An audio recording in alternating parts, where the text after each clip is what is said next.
All right, gonna do braising of the liquid line. And as I discussed, I have the nitrogen coming in right here. It's constantly flowing, and this is from the previous video when I was showing you a vacuum decay test on the other system. And the other system is right over there. So I'm gonna braise this one up. So the other one, this is purging with nitrogen, and it'll stay purging with nitrogen through the whole time that I'm braising.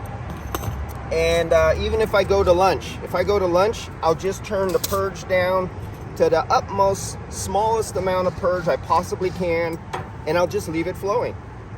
And that's what I do to get the best job I can to make sure everything works good.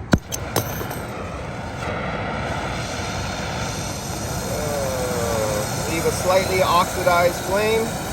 I mean, no, not oxidized, sorry, carbonized. Always leave a slightly carbonized flame. And as you can see, I have wet water here, what dried out by the time I set up my camera and got all my stuff. And let's wet this down again.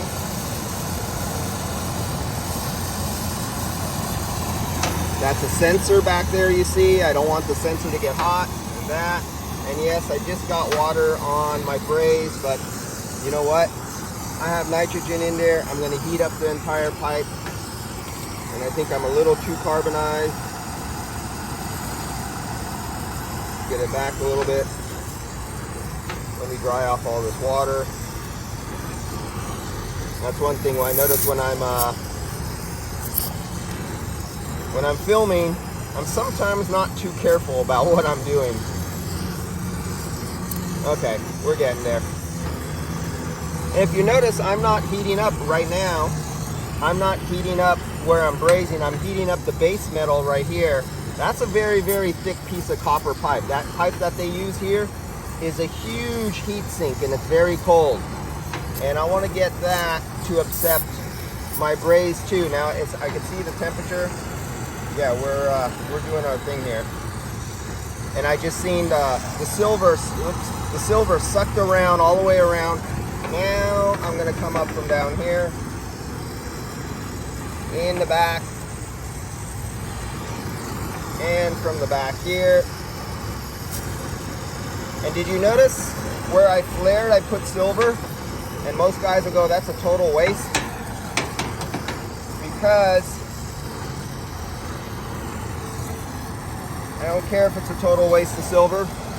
This little section that you flared out right here, when you flared the copper, right here where it flares out, you stress the copper right around here. Have you guys ever seen a failure, a leak, where somebody flared out the copper and the leak was right behind?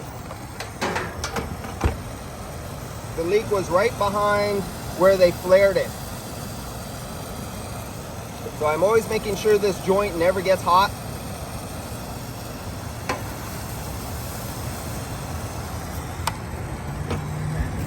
And as long as this is wet with liquid water, I know it can't really get too much above 212 degrees, and they're rated for a higher temperature than that. And that's done right now.